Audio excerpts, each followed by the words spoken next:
আসসালামু আলাইকুম ওয়া রাহমাতুল্লাহি ওয়া বারাকাতুহু। বিসমিল্লাহির রহমানির রহিম।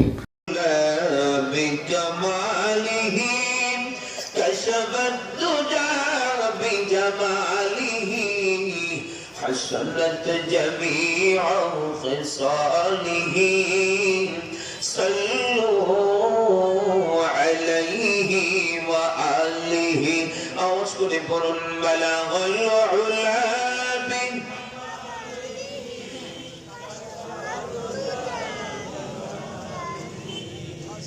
حسنت جميع خصاله صلوا عليه وآله محمد آकर कुफर का मिटाया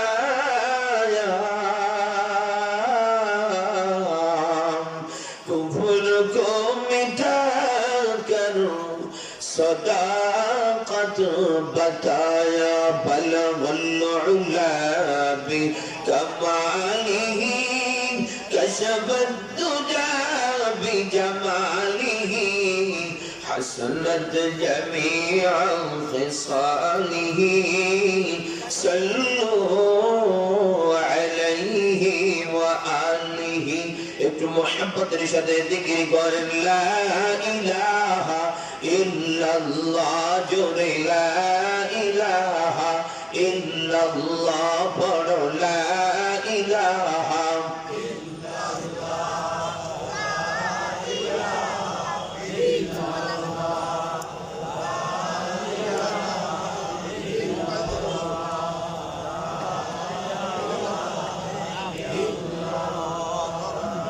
أشكر لا إله إلا الله پر لا إله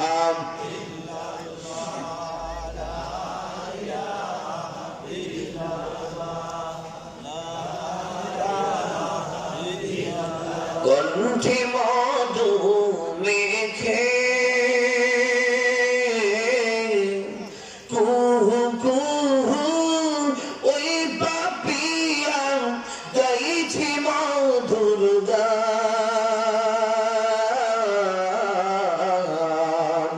আল্লাহু নামের কালাম লা ইলাহা ইল্লাল্লাহ বড় লা ইলাহা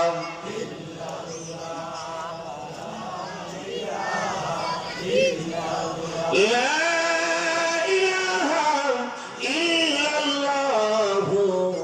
মুহাম্মাদুর রাসূলুল্লাহ সাল্লাল্লাহু আলাইহি ওয়াসাল্লাম। আলহামদুলিল্লাহ, হেমনগর কেন্দ্রীয় জামে মসজিদের উদ্যোগে তৃতীয় বার্ষিক ওয়াজ মাহফিলের সম্মানিত সভাপতি মুআজ্জাজ মুকাররম উলামায়ে কেরাম, আমার সামনে উপবিষ্ট আমার পিতৃতুল্য মুরব্বিয়ান ইলম যুবক ভাইরা, পর্দার অন্তরালে অবস্থানরত আমার অত্যন্ত শ্রদ্ধেয় ও সম্মানিতা মা ও বোনেরা, সকলের প্রতি আমার আন্তরিক মোবারকবাদ। রব্বে করিমের দরবারে আলিয়ায় অসংখ্য অগণিত শুকর ও সুজুদ, যে মহান রব মেহেরবানি করে দয়া করে মায়া করে হাজারো ব্যস্ততা থাকা সত্ত্বেও আল্লাহ পাক আমাদেরকে অবসর করে প্রচন্ড ঠান্ডার ভিতরে আরামের বিছানাকে হারাম করে কর্কটার মজলিসে আল্লাহ পাক আমাদেরকে বেছে বেছে আল্লাহ তাআলা আমাদেরকে কবুল করেছেন। যে রব আমাদেরকে এমন দামি মজলিসের জন্য কবুল করলেন, সে আল্লাহর দরবারে অন্তরের অন্তঃস্থল থেকে হৃদয়ের সবটুকুন ভালোবাসাকে উজাড় করে বুক ভরে মুখ খুলে একবার জোরে সুরে পড়েন আলহামদুলিল্লাহ। সম্মানিত সুধী মণ্ডলী, আলোচনা সম্ভবত সন্ধ্যার পর থেকে শুরু হয়েছে। আমার পরও আরেকজন সুযোগ্য বক্তা আছেন, আলহামদুলিল্লাহ, বিশিষ্ট আলেমে দ্বীন, সুযোগ্য আলেম আহলে ইলম আল্লামা হযরত মাওলানা আরিফুর রহমান হাবিবি সাহেব, মহাপরিচালক আলহারা মাদ্রাসা কারুটিয়া টাঙ্গাইল, উনি এসে উপস্থিত হয়েছেন। আমি অল্প সময়ের ভেতরেই কথাগুলি শেষ করে দেব, কারণ উনি যেহেতু দূর থেকে এসেছেন, উনি আপনাদের সম্মুখে সারগর্ভ আলোচনা করবেন। আমার ভাইজানেরা, আমার বাবাজিরা, আমার শরীরে ক্লান্তির ছাপ, আরেকটি প্রোগ্রাম করে তৈরি করে এসে চা খাওয়ার সময় পাই নাই, সুযোগ মতো আপনাদের মাঝে উপস্থিত হয়েছে। আমার ভাইজানেরা, আমি যে আয়াতে কারিমা তিলাওয়াত করেছি ভূমিকা বেঁধে রেখে আমি আমার আলোচনায় ঢুকে যাইতে চাই। আল্লাহ তাআলা এই আয়াতে কারিমা সূরা লুকমানে উল্লেখ করেছে। এজন্য আসুন প্রথমে আমরা জানবো আল্লাহ রাব্বুল আলামিন এই সূরা লুকমান কেন নাযিল করলেন, এটা শানে নুজুল অথবা সবাবে নুজুল বা নাযিল হওয়ার প্রেক্ষাপট। 2 নম্বর হলো লুকমান হাকিম কে, তার সংক্ষিপ্ত পরিচয়। 3 নম্বর হলো এই আয়াতে কারিমা আমাদের কি শিক্ষা দেয়। 3টা বিষয়কে সামনে রেখে আমি সংক্ষিপ্ত সময়ের ভেতরে আমি আপনাদের সম্মুখে এমন কিছু কথাই বলার চেষ্টা করব যে কথা বলে আপনারও জরুরি, আপনারও প্রয়োজন, আমারও প্রয়োজন, যে কথাগুলির উপর আপনারা আমল করতে পারেন, পাশাপাশি যেন আমি নিজেও আমল করতে পারি, সেই তৌফিক যেন আল্লাহ তাআলা আমাকে এবং আপনাদের সকলকে দান করেন। সকলে বলেন আমিন। সম্মানিত উপস্থিতি, প্রথমে আসুন আমরা জেনে নিই আল্লাহ তাআলা এই সূরা কেন নাযিল করলেন। আল্লাহর নবী মুহাম্মদুর রাসূলুল্লাহ উনি যখন নবুয়ত পায়, ওনার 40 বছর জিন্দেগি আল্লাহর নবী মুহাম্মদুর রাসূলুল্লাহ উনি যেইভাবে কাটিয়েছেন, বেঈমানগুলি পর্যন্ত বিশ্বনবীর ব্যাপারে এমন সার্টিফিকেট দিয়েছে, নবীজি আল আমিন, নবীজি সাদিক, আবু জাহল নবীর ভক্ত, শাইবা নবীর ভক্ত, উতবা নবীর ভক্ত, মক্কার প্রতিটা বেঈমান বিশ্বনবীর ভক্ত নবীজিকে ওই টাইটেল দেয়, নবীজি হলো বিশ্বস্ত, নবীজির মতো আমানতদার মক্কাতুল মুকাররমার ভিতরে আর একজনও নাই। জোরে কন্যা সুবহানাল্লাহ। কিন্তু বিশ্বনবী মায়ের নবী মুহাম্মদুর রাসূলুল্লাহ উনি যখন কালেমার দাওয়াত দেওয়া আরম্ভ করলেন, কুলু লা ইলাহা ইল্লাল্লাহ তুফলিহুন, এই মক্কার মানুষেরা কালেমা পড়ো, সাফল্যমণ্ডিত হয়ে যাবে। প্রত্যেক বেঈমানরাই বিশ্বনবীর গুর শত্রুতে পরিণত হয়ে গেল। কথা কোন ঠিক না ভাই? ঠিক। আর মুসলমান যখন শত্রুতে পরিণত হয়েছে, কখনো তারা বিশ্বনবীকে শারীরিক নির্যাতন করে, কখনো তারা বিশ্বনবীকে মানসিক নির্যাতন করে। নির্যাতন 2 প্রকার, একটা হলো শারীরিক নির্যাতন, আরেকটা হলো মানসিক নির্যাতন। বিশ্বনবীকে কখনো তারা সরাসরি হাত উঠায়, পচা গান্দা উটের ভরি বিশ্বনবীর মাথার উপর চাপিয়ে দেয়। বিশ্বনবীর মক্কার বেঈমানদের নির্যাতনের স্টিমরোলা সইতে না পারিয়া আশ্রয় চাওয়ার জন্য গিয়েছেন তায়েফে। ওই জামানার ওই জায়গার বখাটে লম্পট ছেলেদেরকে লেলিয়ে দিয়েছে, যারা দাঁড়ালো পাথরের আঘাতে একের পর এক নবীজির উপর আঘাত করার কারণে সারা শরীর বিশ্বনবীর রক্তাক্ত হয়ে যায়। জমিন রক্ত স্পর্শ করে মুসলমান নবীজির পা মোবারক আর জুতা মোবারক একাকার হয়ে যায়। বিশ্বনবী তারপরেও তাদের জন্য বদদুয়া করে না। নবীজি এমন রাহমাতাল লিল আলামিন, নবীজি তাদের জন্য রহমতের দোয়া করে, ক্ষমার দোয়া করে, হেদায়েতের দোয়া করে। জোরে জোরে কোন সুবহানাল্লাহ। না নবী করা মানে রাসূল তার সাথে সুন্দর আচরণ করে। রাসূলের এত সুন্দর চরিত্র মাধুরী দেখে মানুষ দলে দলে কালেমা পড়ে মুসলমান হইতে থাকে। জোরে জোরে কোন সুবহানাল্লাহ। বেঈমানরা দেখলো না রে, দিনের দাওয়াত তো বন্ধ করা যায় না, কি করা যায়? তো এইবার সরাসরি আঘাত নয়, সরাসরি আঘাত করলে মানুষও আমাদের খারাপ বলে, কারণ তোমরাই তো এতদিন আরে ভালো হইলে, এখন কেনে মারো?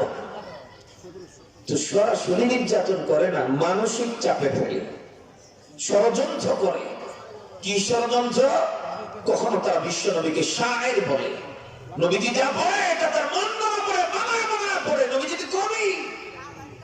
মুসলমান কখনো নবীজিকে কাহিন বলে গালি দেয়, কখনো মাজনুন, পাগল বলে আখ্যা দেয়। আল্লাহ তাআলা নবীজিকে ডাক দেয়, বলে নবী গো, ওরা যে যেই বলুক আমি সবকিছু আপনার দ্বীনের সহায়ক বানায় দেব। জোরে জোরে কোন সুবহানাল্লাহ। ওরা আপনাকে পাগল বলে, মন খারাপ করিয়েন না, আমি আল্লাহ তাআলা এই পাগলের এই বিনাশ করাটা আপনার দ্বীনের জন্য সহায়ক বানায় দেব। মুসলমান আবু জাহেল, উতবা, শাইবা সিদ্ধান্ত কমে রাস্তার মোড়ে মোড়ে তারা লুক ফিটিং দিয়ে রাখলো। যখনই দূর থেকে কোনো কাফেলা আসবে, বলবা কই যাও? বলবে যখন মুহাম্মদের দরবারে। তোমরা বলবারে পাগলের দরবারে গিয়ে লাভটা কি? কেন পাগলের কাছে যাও? মুসলমান কাফেলা আসছে, কই যাও? বিশ্বনবী মুহাম্মদুর রাসূলুল্লাহ দরবারে। শুনেছি আব্দুল্লাহর বেটা মুহাম্মদ, উনি নাকি শেষ নবী, উনি নাকি মুহাম্মদ, উনি নাকি আখির নবী, সরকারে দু জাহান মুহাম্মদুর রাসূলুল্লাহ। ওনার হাত ধরে কালেমা পড়ে মুসলমান হওয়ার জন্য আমরা দূর থেকে আসছি। জোরে জোরে কোন সুবহানাল্লাহ। ওরা ডাক দিয়া কয়, আরে তো পাগল, পাগলের কাছে গিয়া করবা কি? ওনারা তখন উত্তর দেয়, পাগল মানে এত কিন্তু তোমরাই বলবা, এই আল আমিন, এই সাদিক, এসব ঠিক আমানতদার, এগুলো বিশ্বস্ত। এর জন্মের পরে 40 বছর পর্যন্ত ওনার জবান দিয়ে একটা একটা মিথ্যা কথা বের হয় নাই। তোমরা এতদিন এরা এত প্রশংসা করলাম, তোমরা এর পাগল কো। ওই লোকগুলি তো বিশ্বাস তো করে নাই। তখন বিশ্বাসটাকে ভারী বানানোর জন্য মুসলমান তার সাথে বড় বড় লোকদের রেফারেন্স দেয়। আবু জাহেলেরও পাগলা হয়, আবু লাহাবও পাগলা হয়, উতবাও পাগল বলে, সাইবাও পাগল বলে, আবু সুফিয়ানও পাগল বলে। ওই লোকগুলি যখন বড় বড় লিডারদের কথা শুনছে, এবার ডাক দেয়া হয়, এই পাগল হইলে তুই সাধারণ পাগল রে, এ তো বড় পাগল। যে পাগলের বিরোধিতা আমাদের দেশের বড় বড় লিডারেরা করে, এমন পাগলকে না দেখে আমরা বাড়ির দিকে একটা কদমও ফেলবো না। জোরে জোরে কোন সুবহানাল্লাহ। ওরা পাগল বলছে, আর পাগলকে দেখার আগ্রহ আল্লাহ তাআলা মানুষের দিলের ভিতরে ঢুকায় দিছে। আমি আপনাদের কাছে জিজ্ঞেস করতে চাই, দিলের চাবিটা ঘুরায় দেওয়ার মালিক কে? আরো আস্তে করে জোরে কোন কে? মুসলমান, আমাদের দেশের প্রধানমন্ত্রী যদি আপনার হেমনগর এলাকায় কোন পাগলের বিরোধিতা করে, পরের দিন সকালবেলা দেখবেন লুকিয়ে লুকারণ্য হয়ে যাবে, ভিড় জমে যাবে। মানুষ শুধু এটার মর্ম উদ্ঘাটনের কাজে তখন বের হয়ে যাবে, কিরে এর ভিতর কি আছে যার কারণে পাগলার বিরোধিতা আমাদের দেশের প্রধানমন্ত্রী করে। কথা বল না কেন, ঠিক না বেটি? সোশ্যাল মিডিয়ার সময় সকালে দেখবেন শত শত মিডিয়া ইসা মুসলমান তারা প্রচার করবে, পাগলের এই হলো, পাগল এখন খায়, পাগল এখন ঘুমায়, পাগল এখন আমন তেমন করে। কথা বল, ঠিক না বেটি? মুসলমান শত শত মানুষ এই পাগলের ধর্ম উদ্ঘাটনের জন্য তারা লেগে যায়। মুসলমান ঠিক তদ্রুপ তাই হইল। মুসলমান ওই জামানার বড় বড় লিডার আবু জাহাল ওই দেশের প্রধানমন্ত্রী, সেও যেহেতু বিশ্বনবীর পাগলকে বিরোধিতা করে, এই পাগল হইলে তো ছোট পাগল না। সুতরাং এই বড় পাগলদের না দেখে আমরা কেমনে বাড়ি যাই, চল না একটু পাগলটারে দেখে আসি। সুবহানাল্লাহ, জোরে কর। ও মুসলমান বন্ধুরা, বিশ্বনবী মায়ার নবী মুহাম্মদুর রাসূলুল্লাহ তখন মসজিদের ভিতরে দাঁড়ায় দাঁড়ায় তিলাওয়াত করে, ওয়াশ-শামসি ওয়া দুহাহা ওয়াল কমারি ইযা তালাহা ওয়ান নাহারি ইযা জাল্লাহা ওয়াল লাইলি ইযা ইয়াগশাহা ওয়াস সামাই ওয়া মা বানাহা ওয়াল আরদি ওয়া মা তাহাহা।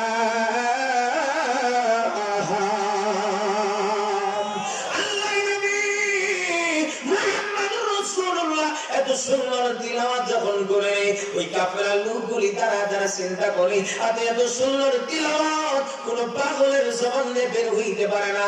কারণ কত সুন্দর অন্তমিল, প্রতিটা বাক্যের শেষে কেমন যেন হা হা লাগাইছে। ওয়া নাফসি ওয়া মা সাওয়াহা ওয়া আলহামাহা ফুজুরাহা ওয়া তাকওয়াহা قد أفلح من زكاها। এই লোকটা জাতীয় করে কত সুন্দর ভাষাত বালাগাতে বরাবর, কত সুন্দর সাহিত্যপূর্ণ বাক্য। কারণ পাগল আগের লাইনের সাথে পরের লাইনের কোনো মিল থাকে না। এই লোকটা জাতীয় করে কত সুন্দর মিল। সুতরাং এই লোক মন গড়া পড়ে না, এগুলাতে আল্লাহর কালামেতে কোনো সন্দেহ নাই। চল না আর দেরি করতে চাই না, আমরা বিশ্বনবীর হাত ধরে আমরা কালেমা পড়ে মুসলমান হয়ে যাই। জোরে বল সুবহানাল্লাহ। ওই লোকগুলি পাগল বইলা রাসূলের দ্বীনের দাওয়াত বন্ধ করতে চায়। আল্লাহ বলেন, নবী গো আপনি তো পাগল না, ওমা সাহিবুকুম বিমাজনুন। আল্লাহ তাআলা বারবার বলেন আপনি পাগল না, মা আনতা বিনি'মাতি রাব্বিকা বিমাজনুন, আপনি পাগল না। ও নবী, আপনারা যেহেতু তারপর ওরা পাগলা হয়, আমি আল্লাহ আপনার উপর এটা দিনের ষড়যন্ত্র, আপনার বিরোধিতাকারীদের দিনের অবস্থা পরিবর্তন কইরা আমি আল্লাহ পাগল বলাটি আপনার দিনের জন্য সহায়ক বানায় দিলাম। জোরে জোরে কোন সুবহানাল্লাহ। তারপর তখন দেখলো না দিনের দাওয়াত বন্ধ করা যায় না, কি করা যায়? ওই জামানার কিছু বুদ্ধিজীবী ছিল বাদাম, তারা জানেননি ওই জামানা যারা তাওরাত, জাবুর, ইনজিলের পণ্ডিত ছিল, যাদের কাছে আসমানি ইলম ছিল, মুসলমান কিন্তু তারা পেটের ধান্দা করতে গিয়ে এমন কিছু মৌলবীরা মুসলমান তারা যদিও সনান্ত কোরআন আল্লাহর কালাম, নবী বিশ্বনবী সত্য নবী, এতে কোনো সন্দেহ নাই, কিন্তু যারা তারা কালেমা পড়ে মুসলমান হয় না কেন জানেননি? আমাদের একটা পজিশন তৈরি হয়েছে, আমাদের একটা স্থান তৈরি হয়েছে, মানুষ আমাদের কাছে আসে, হাতিয়ার তহবা দেয়, টাকা পয়সা দেয়, আমাদের গদি আছে, আমাদের ক্ষমতা আছে, আছে, যদি আমরা এখন কালেমা করে মুসলমান হয়ে যাই, গতি নষ্ট হয়ে যাবে, পজিশন নষ্ট হয়ে যাবে, ক্ষমতা নষ্ট হয়ে যাবে, মানুষের আমাদের হাতে আর তোফা দিবে না, আঙ্গুর নাশপাতিও পাবো না। সুতরাং জেলেও তারা কালেমা করে মুসলমান হয় না। এমন কিছু লোক যারা বাজার নবীর বিরোধিতায় লেগে গেল, কি করিয়া রসুলের দিন বন্ধ করবে? বন্ধ করলে তো ওদেরই লাভ, কারণ ওদের পেড়াগিরি আগের মতো বইয়ে যাবে। যার কারণে ওই বুদ্ধিজীবীদের কাছে যখন আবু জাহেল সেইবার নেতৃত্বে কিছু লোক গেল, আমাদের কাছে কিছু সিস্টেম আছে। কি সিস্টেম? আসমানি ইলম, এগুলো তো নবীর কাছে নাই, কারণ নবী যদি লেখাপড়া করে নাই, উনি ওদের অক্ষরবিহীন। সুতরাং এমন কিছু প্রশ্ন আমরা শিখাই দেবো যেগুলো করবা রসুল্লাহ জবাব বাক্রুদ্ধ হয়ে যাবে।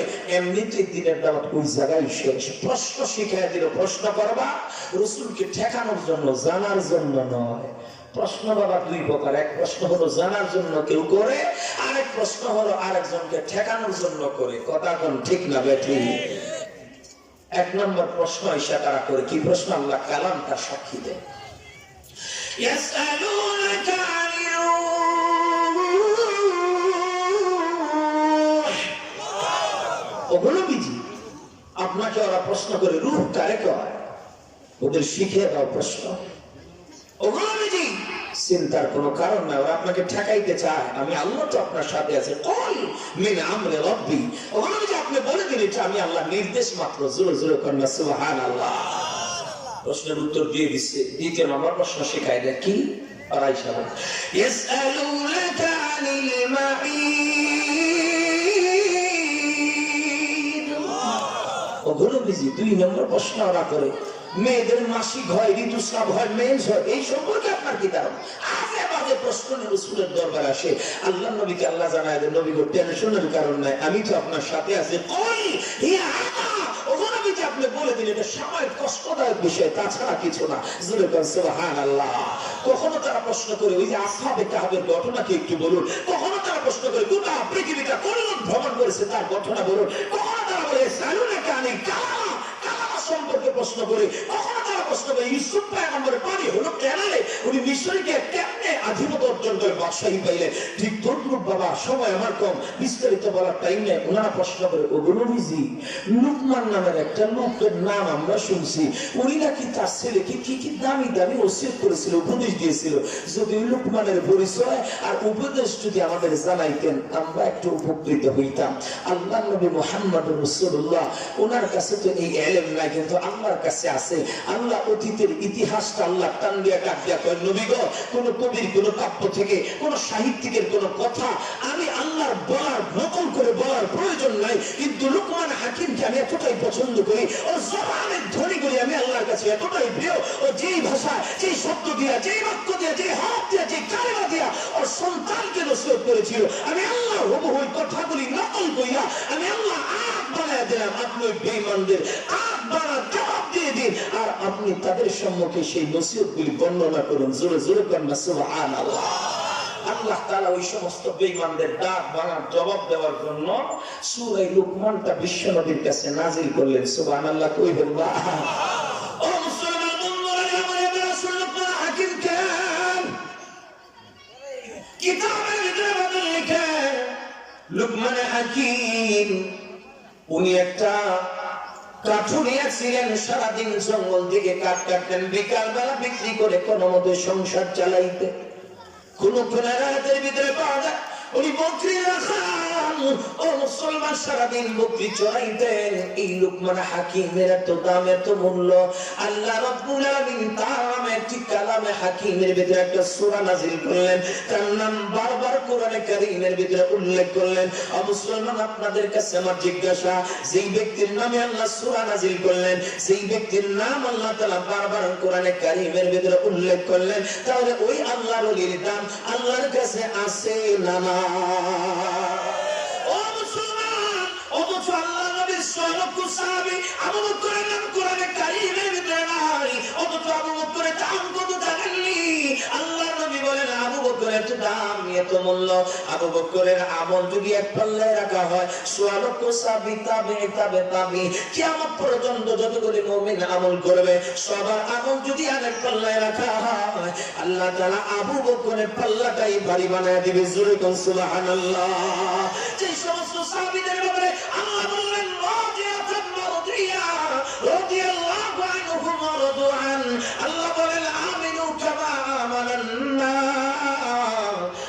রাব্বুল আলামিন ডাকতে বলেন ঈমান যদি আনতে হয় সাহাবীদের মতো আনো, ভালো যদি বাঁচতে হয় তাদের মতো বাঁচো। মুসলমান, যে সমস্ত সাহাবীর এত শান ও মান, যাদের প্রশংসা করে আল্লাহ বারবার আয়াত নাযিল করে, আয়াতের মিসদাক হলেন আল্লাহ রাব্বুল আলামিনের পেয়ারা বান্দা সাহাবা আজমাইন। আল্লাহ নবী তাদের বর্ণনা দিতে বলে আসহাবী কাল্লুজুম ফাবিআইহিম ইক্তাদাইতুম ইহতাদাইতুম। ও দুনিয়ার মানুষেরা, আমার সাহাবীরা হইল আকাশের নক্ষত্রের মতো, তোমরা যদি আদনা থেকে আদনা সাহাবীকে ফলো করো, খোদার কসম ওই সাহাবীকে ফলো করার কারণে তোমরা আল্লাহর জান্নাতে চলে যাইবা। সুবহানাল্লাহ। এমন সব সাহাবীর মধ্যে আবু বকরের নাম নাই, ওমরের নাম নাই, উসমানের নাম নাই, আলীর নাম নাই, ও মুসলমান কোন সাহাবীর নাম নাই। শুধুমাত্র কেবলমাত্র একমাত্র বিশ্বনবীর পালক পুত্র ছিলেন যায়েদ ইবনে হারেসা রাদিয়াল্লাহু তাআলা আনহু। ওনার নামটা কোন একটা ঘটনার প্রেক্ষাপটে শুধুমাত্র আল্লাহ কোরআনে উল্লেখ করেছেন। ও মুসলমান, তাহলে এত সাহাবীর মর্যাদা আল্লাহ তাআলা বর্ণনা করার পর তাদের নাম উল্লেখ করে না, কিন্তু যার নাম তাবাদান আল্লাহ পছন্দ করে, যার নামে সূরা নাযিল করলো, যার নাম আল্লাহ তাআলা কোরআনে হাকিমের ভিতরে বারবার উল্লেখ করলো, যার ওসিয়ত আল্লাহ নকল করে বলে, তাহলে ওই লুকমানের নাম আল্লাহর কাছে আছে না নাই? অথচ আব্দুল আমিন বিশ্ব নবীকে জানায় দেয়, নবীজি এমন কিছু সাহাবী আছে যাদেরকে আমি আল্লাহ ভালোবাসি, আপনিও তাদেরকে ভালোবাসা আরম্ভ করে দিন। আল্লাহর নবী মুহাম্মদুর রাসূলুল্লাহ সাল্লাল্লাহু আলাইহি ওয়াসাল্লাম এমন একজন সাহাবী, তার নাম হলো উবাই ইবনে কাব রাদিয়াল্লাহু তাআলা। আল্লাহর নবী ডাকতে বলেন, উবাই রে, একটু তিলাওয়াত কর, তোমার তিলাওয়াত শুনতে আমি বিশ্ব নবীর মনে মনে চাই। জোরে কন্যা সুবহানাল্লাহ। আল্লাহ নবী যার তিলাওয়াত শুনতে চায়, কারণ ওই তিলাওয়াতের দাম আছে না নাই? কেন শুনতে চাই জানেননি? আমরা তো বলেন কোরআন তিলাওয়াত করি এক কেরাতে। আল্লাহ রাব্বুল আলামিন এই কোরআনটাকে 7 কেরাতে নাযিল করেছেন। আমরা যেমন তিলাওয়াত করি ওয়াদুহা والليل إذا سجى ما ودعك ربك وما قلى।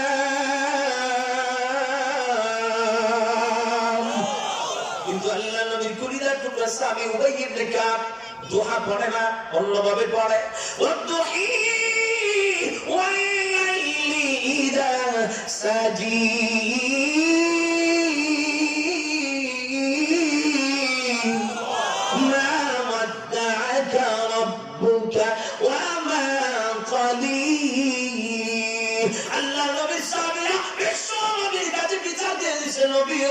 আমরা পড়ি দোহা, আমরা পড়ি সাজা, আমরা পড়ি কলা, কিন্তু আপনার নবীর সাহাবী ও নবীজি, আপনার কলিজার টুকরা সাহাবী উবাই ইবনে কাব, সে পড়ে দোহি, সে পড়ে সাজি, সে পড়ে কলি। নবী গো, কুরআন আপনার উপর নাযিল হয়েছে, কোনটা সঠিক আর কোনটা বেঠিক একটু নির্ণয় করে নিন। আল্লাহ নবী ডাক দিয়ে বলেন, সাহাবীরা তোমরা যেমন দোহা পড়ো, তোমরা যেমন সাজা পড়ো, তোমরা যেমন কলা পড়ো, আল্লাহ রাব্বুল আলামিন জিবরিল আমিনের মাধ্যমে যেইভাবে এইভাবে আল্লাহ দোহা সাজা কলা পয়রা পয়রা আমি বিশ্ব নবীকে শুনাইছেন, ঠিক দোহি সাজি ওয়া মা খালি, এইভাবে পয়রা পয়রা বিশ্ব নবী আমাকে শুনাইছেন। জোরে বল সুবহানাল্লাহ। সুতরাং তোমরা যা পড়ো এটাও সঠিক, আমার কলিজার টুকরা সাহাবী উবাই ইবনে কাব যা পড়ে এটাও সঠিক। জোরে জোরে কন্যা সুবহানাল্লাহ। এজন্য উবাই ইবনে কাব রাদিয়াল্লাহু তাআলা আনহু ডাক দেওয়া, উবাই রে, তিলাওয়াত কর, তোর তিলাওয়াত শোনার জন্য আমার বিশ্ব নবীর মনে চায়। উবাই ইবনে কাব ডাক দেওয়া, নবী গো, যে কোরআন আপনার উপর নাযিল হয়েছে, এই কোরআন আমি আপনার থেকে শুনে শুনে শিখেছি। ইয়া রাসূলুল্লাহ, ইয়া হাবিবাল্লাহ, এই কোরআন আপনার সম্মুখে দ্বারা আমি কেমনে পড়ি এমন দুঃসাহস আমি উবাই ইবনে কাবের নাই। নবীজি আবার বললেন, আবার জোর খেয়ে গেলেন, আবার বললেন, উনি আবার এরকম ভাবে উদ্ধ করে দিলেন। আল্লাহর নবী উবাই ইবনে কাব রাদিয়াল্লাহু তাআলা আনহুকে ডাক দিয়ে বললেন, উবাই রে, তিলাওয়াত কর, তোর তিলাওয়াত শোনার জন্য সরাসরি আল্লাহ পাক রব্বুল আলামিন আমি বিশ্ব নবীকে অনুরোধ জানাইছে, জোরে বলুন সুবহানাল্লাহ। যখন আল্লাহর নামটা শুনছে উবাই ইবনে কাবের চেহারাটা উজ্জ্বল হয়ে গেছে, ডাক দেয়া কয় নবী গো, আল্লাহ যে আমার তিলাওয়াত শোনার কথা বললেন, আল্লাহ কি আমার নাম ধরে ঘোষণা দিছে? সুবহানাল্লাহ কইবেন না? মুসলমান বিশ্ব নবী মুস্কি একটা হাসি দেয়া বলে, উবাই রে, শুধু তোর নাম নয়, তোর নাম, তোর আব্বার নাম, তোর 14 গোষ্ঠীর পরিচয় দিয়ে আল্লাহ আমারে জানায় দেয়, নবী গো, উবাই ইবনে কাবের তিলাওয়াত আমি আল্লাহর বড় ভালো লাগে, আপনি শুনুন, আপনারও ভালো লাগবে, জোরে জোরে কর না সুবহানাল্লাহ। মুসলমান উবাই ইবনে কাবের নাম কে নিয়েছে? কথা কয় না, আরো জোরে, আরো জোরে। মুসলমান আজকে যদি এই ইউনিয়নের চেয়ারম্যান সাহেব যদি কারোর নাম মুখে উচ্চারণ করে, তাহলে তো খুশির সীমাই থাকে না। আমার সিনোজ বেটা আমি কেডা, আমার নাম চেয়ারম্যান সাহেব মুখে লইল, আমার রেফারেন্স দেয়, কথা বল না কেন? ঠিক লাগে ঠিক। এই মুসলমান যদি আমাদের তানভীরুল হাসান সুতমনি সাহেব উনি যদি হয়, তাহলে আমার পাওয়ার দেখে কি মুসলমান যদি কোনো ঘটনার প্রেক্ষিতে যদি প্রধানমন্ত্রী নেয়, তাহলে টাঙ্গাইল দিকে শুরু করে হেমনগর পর্যন্ত যত করি মোড় আছে বাজান, রাস্তার মোড়ে মোড়ে যত করি মুসলমান ফলক আছে, দেখার মতো জায়গা আছে, সবগুলাতে শুধু তার ব্যানার আর ভেসল। আমার সিনোজ বেটা আমি কেডা, আমার নাম প্রধানমন্ত্রী নিজে তার মুখে লইছে, কথা কোন বাবা ঠিক না বেঠি? মুসলমান হাজার হাজার প্রধানমন্ত্রী যদি একসাথ করা হয়, আল্লাহর সমকক্ষ হইব? যারা যারা আসতে তো ওরা কয় হুজুর হইতে পারে, জোরে কোন আল্লাহর সমকক্ষ হবে? আরো জোরে হবে? মুসলমান তাহলে রাজা ভি আখিরি কোন কায়নাতের মালিক যিনি, সে আহকাম ও হাকিমিন রব্বুল আলামিন, তাহলে যার জবানে যে সাহাবীটার নাম নেয়, তাহলে ওই সাহাবীর দাম আছে না নাই? কিন্তু তার নাম তো একটা বড় জন্য কোরআনে কারিমে আনলেন না, আমি বুঝার জন্য বলছি। মুহাম্মদুর রাসূলুল্লাহ ওনার চাচা নবী জাফর রাদিয়াল্লাহু আনহু কে বললেন, জাফর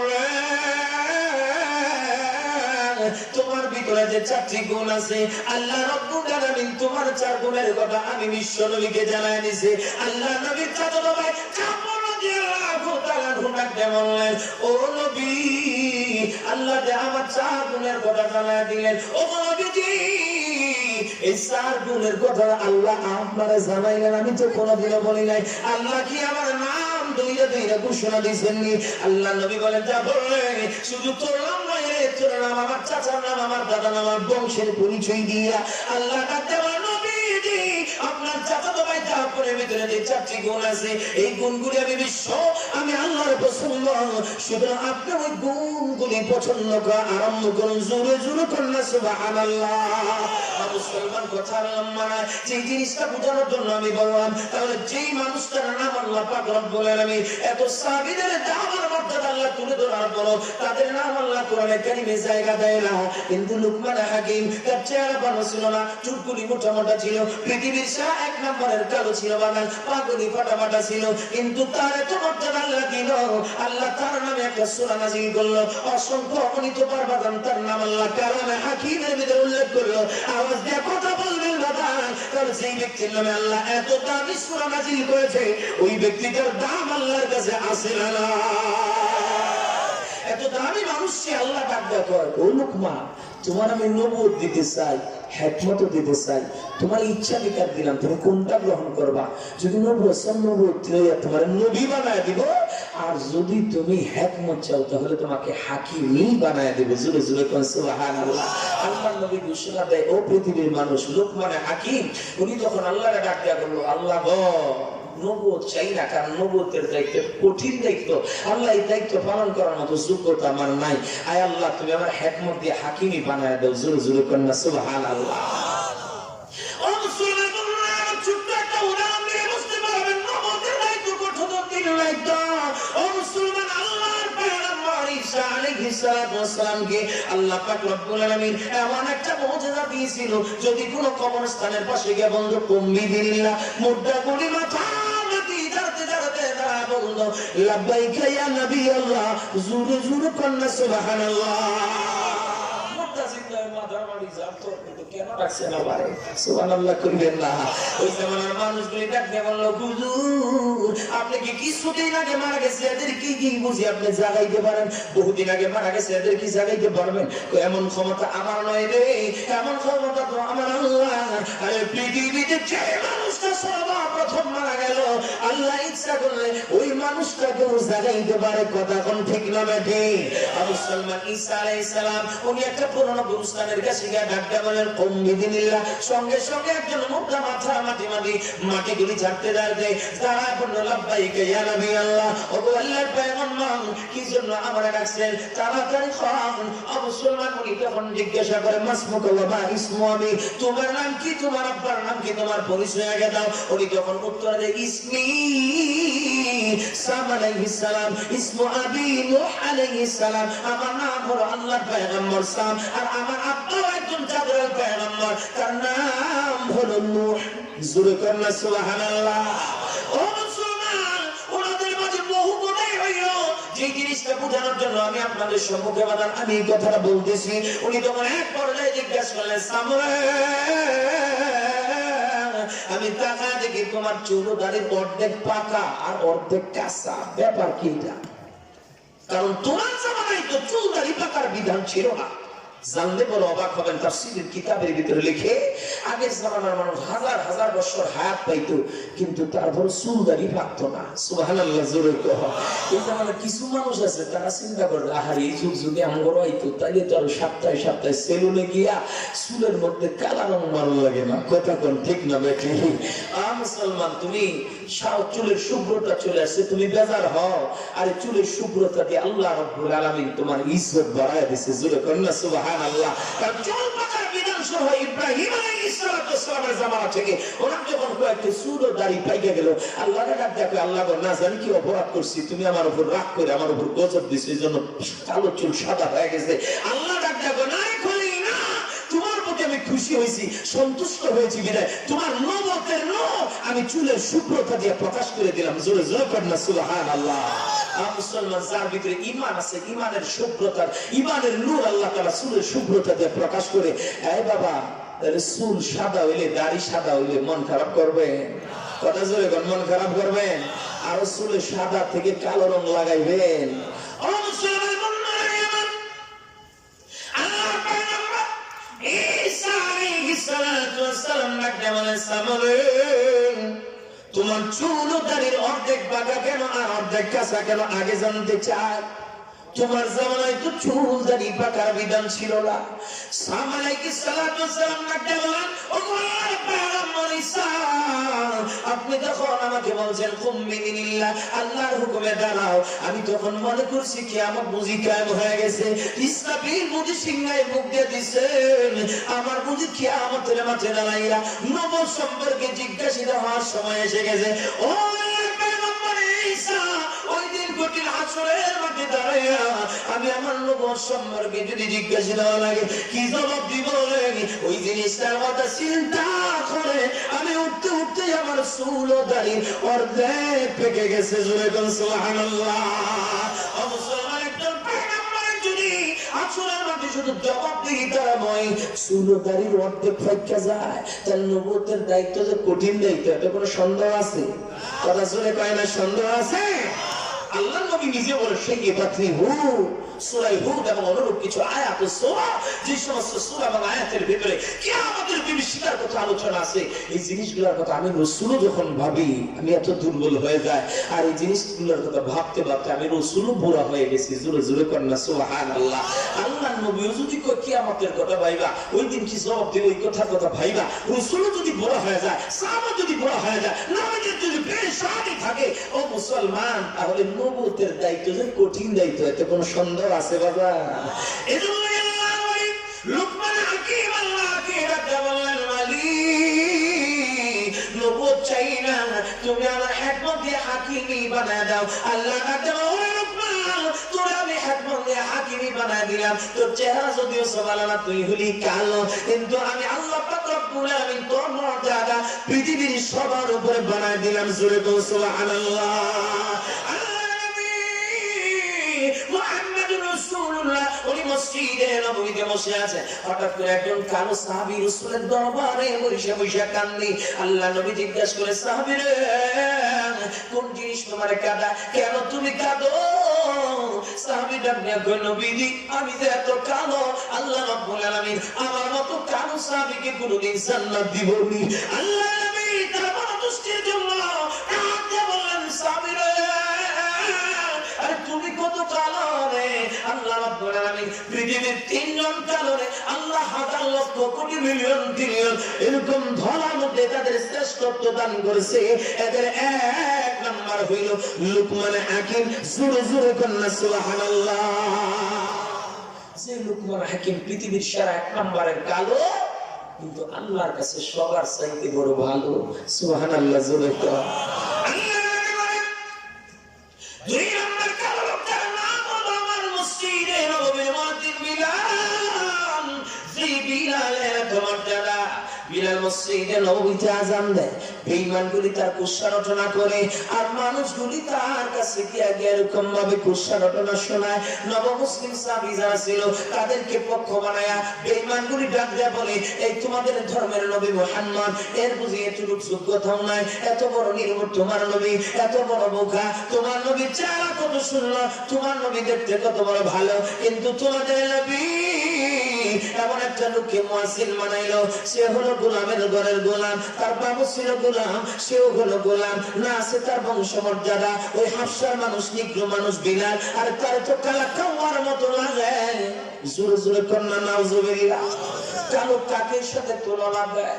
সাহাবারা তো মুসলমান হয়েছেন, তারা উপলব্ধি করার মতো যোগ্যতা তাদের নাই। তারা মনে মনে বলে, আহারে ঠিকই তো কয়, লুকমান হাকিমকে তো দেখতে ভালো লাগে না, বিলালে তো দেখতে ভালো লাগে না। এই লোকটার বাদ দিয়ে কি বিশ্ব নবী নতুন করে সুরিত কণ্ঠে অধিকারী, বংশমর্যাদা ভালো, কণ্ঠ ভালো, হরফ উচ্চারণ ভালো, এমন একটা লোককে কি মুয়াজ্জিন বানাইতে পারে না? তোমাদের নবী মুহাম্মদকে কে বলল তারা যেন এমন ছেড়ে যেন এই বিলালকে বাদ দিয়ে নতুন করে একজন যোগ্য মুয়াজ্জিন নিযুক্ত করে, তারা হইলে কিন্তু নিজের ইজ্জত নিজেই ক্ষুণ্ণ করবে। মুসলমান সাহাবীরা যখন বিশ্ব নবীর কাছে জানাইল, আল্লাহ নবী সাহাবীদেরকে বোঝানোর চেষ্টা করে, সাহাবীরা রে, বিলালের আযানের ভিতরে যে প্রাণ আছে, যে রূহ আছে, আমি কোন সাহাবীর ভিতরে এমন প্রাণওয়ালা আযান শুনতে পাই না। জোরে জোরে কন্যা সুবহানাল্লাহ। কারণ আমার দিলটা চায় যতদিন আমি মসজিদের ইমাম, ততদিন যেন হযরত বিলাল মসজিদে নববীর মুয়াজ্জিন থাকে। জোরে জোরে কন্যা সুবহানাল্লাহ। কিন্তু বেঈমান ও মুসলমান তাদের মিশন অব্যাহত রাখার জন্য ওই সমস্ত নতুন সাহাবীদের কান ভরা দিতেই থাকে। সাহাবীরা বারবার এসে বিশ্ব নবীর কাছে প্রার্থনা করে, হুজুর বিলালের বাদ দিতে পারেন না, মানুষের সমালোচনা ভালো লাগে না। আল্লাহ নবী নিরুপায় হইয়া বিলালের চাকরিটা বাজান বাদ দিয়ে দিল।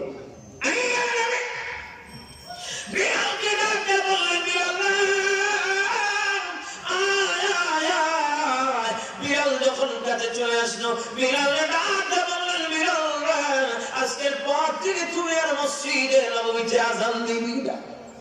বিলাল চোখের পানি সেইরা দিয়ে ডাকতে বলল, নবী গো, কি এমন অপরাধ আমি করলাম যার কারণে আমি আমার চাকরিটা হারাইলাম? আল্লাহ নবী বিলালের কান্না দেখে বিশ্ব নবী কান্না ধরে রাখতে পারে না। বিলালের ডাকতে বলল, বিলাল রে, তোর কোন অপরাধ নাই, অপরাধ হলো একটাই, তুই কেন গোলামের ঘরের গোলাম, তুই চেহারা কেন ভালো না, তোর গায়ের রং কেন কালো, তোর চেহারা কেন ভালো না, তুই তো সেরা খালো, এজন্য তুই হাফসার মানুষ, তোর বাবু ছিল গোলাম, তুই তো গোলাম, হরফ ঠিকঠাক মতো উচ্চারণ করতে পারিস না। বিলাল রে, আমি নতুন সাহাবীদের মনোতুষ্টির জন্য, বেঈমানদের সমালোচনা থেকে বাঁচার জন্য আমারও গালি দেয়, তোর কালা কমা করে বিশ্ব নবী বরদাস্ত করতে পারি না, এই জন্য আমি সুরলিত কণ্ঠের অধিকারী একজন মুয়াজ্জিন নিযুক্ত করে দিয়েছি। মুসলমান বিলাল মনে বড় না জানিয়ে গন্তব্যে চলে গেছে। মুসলমান ফজর আযান হয়ে গেছে, মসজিদে নববীতে আযানের ধ্বনিতে যেন মুখরিত হয়ে গেছে মদিনা। সকল মুসল্লিরা মসজিদে চলে আসে, নামাজ হয়ে গেছে, উপবাসে বেলাটা উঠে গেছে। ইতিমধ্যে জিবরিল আমিন বিশ্ব নবীর দরবারে চলে এসে ডাক দেয়, নবী গো, আজকে কি ফজরের আযান মসজিদে নববীতে হয় নাই? সুবহানাল্লাহ। আল্লাহর নবী ডাক দেখো, কেন রে জিব্রাইল? হইছে তো, বরং আজকে যে হইছে বিষয়টা এমন না, আজকে সুরলিত কণ্ঠের অধিকারী, চেহারা সুন্দর, কণ্ঠ ভালো, এমন হরফ ঠিকঠাক মতো উচ্চারণ করে এমন একজন মুয়াজ্জিন আযান দিছে। সুবহানাল্লাহ কইবেন না? জিবরিল আমিন বলে, ও এই জন্যই তো। মানে বিলালকে কেন মুয়াজ্জিনের চাকরি থেকে বাদ দিলেন? নবীজি শুনেই তো বুঝতে পেরেছেন, চোখের পানি সেইলে দিয়ে বলে, জিবরাইল রে, ওই বেঈমান বলে আমি রাসূলকে নির্বুদ বলে গালি দেয়, পোকা বলে গালি দেয়, আমার বিলালের কালা খাওয়া খায়।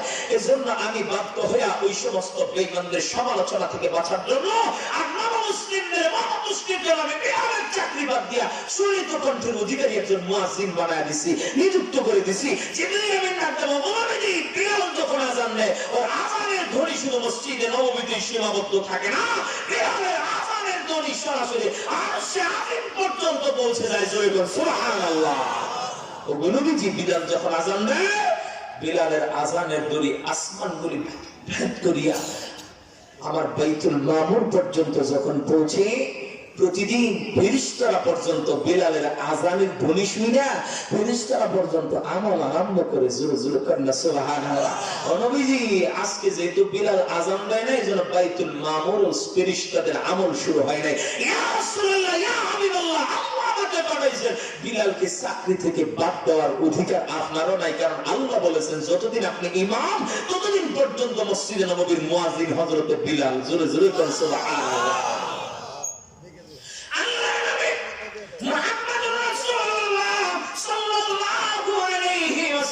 সাহাবীদের জানায়া দেয়, সাহাবীরা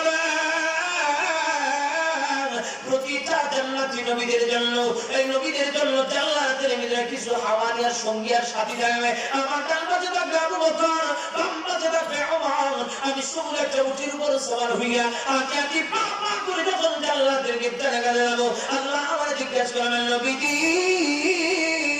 আবু বকরকে দেখি, ওমরকে দেখি, কিন্তু আপনার মসজিদে নববীর মুয়াজ্জিন বিলালকে যে দেখি না। সুবহানাল্লাহ। আল্লাহ নবী ডাক দিয়ে বললেন, আল্লাহ গো, আমার মুয়াজ্জিন বিলাল এতটা পর্যন্ত মিজানের পাল্লাটার কাছে দাঁড়িয়ে আছে, শেষ পারে সালাত পর্যন্ত একটা কদম সামনের দিকে বাড়াইতে পারবে না। আল্লাহ ডাক দিয়ে বললেন, নবীজি বিলালের পাল্লা আমলের পাল্লা উজল না, বাড়িতে বাড়ি হওয়ার কোনো প্রয়োজন আর কোনো হিসাব হবে না। নবী গো, আপনি বিলালকে রাখুন। আবু বকর যেমন আপনার জান্নাতের সাথী, ওমর যেমন আপনার জান্নাতের সাথী, আপনার এই জান্নাতি উটের লাগাম ধরার দায়িত্ব আমি আপনার মসজিদে নববীর মুয়াজ্জিন বিলালকেই দান করলাম। জোরে জোরে বলেন সুবহানাল্লাহ। সেই বিলাল আপনার আগে আগে হাইটা হাইটা উটের লাগাম ধরে টাইনা টাইনা আপনার আগে আগে জান্নাতে ঢুকে যাবে। জোরে জোরে বলেন সুবহানাল্লাহ। ও মুসলমান, বিলাল যদিও চোখ কালো, পৃথিবীর সেরা 2 নম্বরের কালো, কিন্তু তার দাম কত জানেননি? আল্লাহ নবী উনি যখন মেরাজে গেলেন, সিদরাতুল মুনতাহা পর্যন্ত যাওয়ার পর ও জিবরাইল ডাক দেয়, নবী গো, এর ভিতরে যাওয়ার পারমিশন আমার নাই। আল্লাহ নবী ডাক দেয়, সাহাবীরা আমার বিলাল কই রে? আমি যখন সিদরাতুল মুনতাহার ভিতরে আমি একাকিত্ব ভাব নিয়ে আমি যখন সামনের দিকে এগিয়ে লাগলাম, কেমন যেন আমার ভিতরে বড় ভয়, আর এমন একটা অপরিচিত জায়গায় আছি, রব্বে কারীম আমায় আল্লাহর সাথে সাক্ষাৎ করাবো। ও পৃথিবীর মানুষেরা রে, আমি ওই জায়গায় আমি আমার কলিজার টুকরা বিলালের ফোনের আওয়াজ শুনতে পাই, আমি যেন অনুভব করে দেব বিলাল আমার আগে আগে হেঁটে হেঁটে আরশে আযীমের কাছে চলে যাইতেছে। জোরে জোরে বলেন সুবহানাল্লাহ।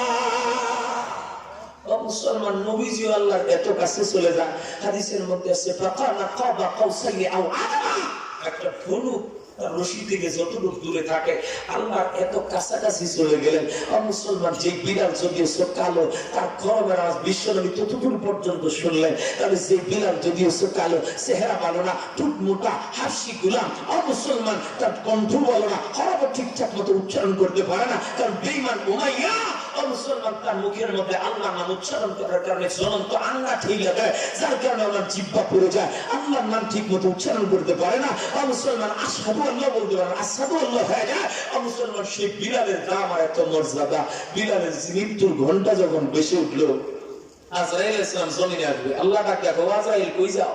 বিলালের জান কবজ করার জন্য যায়। তো সাবধানে যায়, যদি বিলালের সাথে যেন কোনো বদরচ্যুত আচরণ তোমার দ্বারা না হয়। সুবহানাল্লাহ কইবেন না? বিলাল আমি আল্লাহর পক্ষ থেকে প্রথমে আগে সালাম দিও, আর ওরে বলবা যদি আসতে চায় তাহলে নিয়ে আসবা, আর যদি থাকতে চায়, যতদিন থাকতে চাইবে আমি আল্লাহ এক্সট্রা পাওয়ারে বিলালের হায়াত ততদিনই বাড়ায় দিব। জোরে জোরে বলেন না সুবহানাল্লাহ। আমার আপনার যদি বলেন আল্লাহর পক্ষ থেকে আজরাইল এসে আমার একটা দরখাস্ত খালি দিক করে, দরখাস্ত আমার অফিসে ঢুকতে দেরি, মঞ্জুর হইতে দেরি নেই। কথা কোন ঠিক না বেটি? হ্যাঁ, স্বপ্ন আমার মনের ভিতরে, স্বপ্নের কোনো শেষ নাই। হেমনগর বাড়ি করছি, গোপালপুর তো করি নাই। পুলা একটারে বিয়া করাইছে, আর এটা তো বিয়া করাই নেই। পুলা বিয়া করেছি নাতি নতুন মুখ তো দেখি নেই। মুসলমান হাইরোডের জমি কিনবো, ফ্ল্যাট কিনবো, ঢাকা গুলশানে কত কিছু, কাশ্মীরে, লন্ডনে, আমেরিকা, ইউরোপে কত স্বপ্ন আমাদের মনে। কথা কোন ঠিক না বেটি? মুসলমান আমাদের অফিসে দরখাস্ত ঢুকতে দেরি, মঞ্জুর হইতে দেরি হইতো না, কিন্তু আল্লাহর ওলি, আল্লাহ নবীর সাহাবী বিলাল, ওনারা যখন আজরাইল আলাইহিস সালামকে সালাম জানায় বলে যদি যাইতে চান আল্লাহ নিয়ে যাইতে বলছে, আর যদি থাকতে চান তাহলে আল্লাহ তাআলা আপনি যতদিন থাকতে চাইবেন আল্লাহ আপনার হাত বাড়ায় দেবে। জোরে জোরে কন্যা সুবহানাল্লাহ। বিলাল জিজ্ঞাসা করে যতদিন আমি হায়াত চাই আল্লাহ দিবে? কয় হ্যাঁ। যদি দেয় ততদিন পরেও কি তুমি আমার সাথে সাক্ষাৎ করবা? হয় হ্যাঁ আল্লাহ নবীর সাহাবী অবশ্যই করবো। তো তাই যদি হয়ে থাকে, যদি যাইতেই হয় তাহলে আর দেরি কেন? আমি কতদিন যাবো তো তোমার অপেক্ষা করি, তুমি কখন আসবে আর আমি ওই মাওলার ডাকে কখন সাড়া দিতে পারবো। জোরে জোরে কন্যা সুবহানাল্লাহ।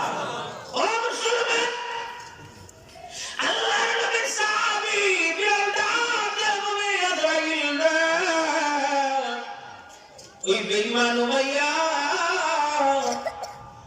আমার ইসলাম গ্রহণ করার পর আমার নির্যাতনের স্টিমরোলার যখন আমার উপর দিয়ে চালাইতো, আমার বুকের উপর বাড়ি পাথর চাপা দিয়া আমাকে যখন উত্তপ্ত বালুর মধ্যে শোয়া টানা আসা করতো, আমার শরীরের টুসাগুলি করে করে জমিন পর্যন্ত ভিজে যাইত, জমিন রক্তে লাল হয়ে যাইত।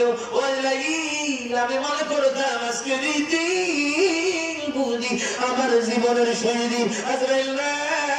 তখন তুমি আমার কাছে আসো নাই, এতদিন পরে আসো। আমি তো তোমার অপেক্ষা আমি প্রতিনিয়ত করি, আমি তোমার অপেক্ষাই আমি করতেছিলাম কখন আসবা, কখন তোমার কাছে সারা দিয়ে আমি চলে যাবো।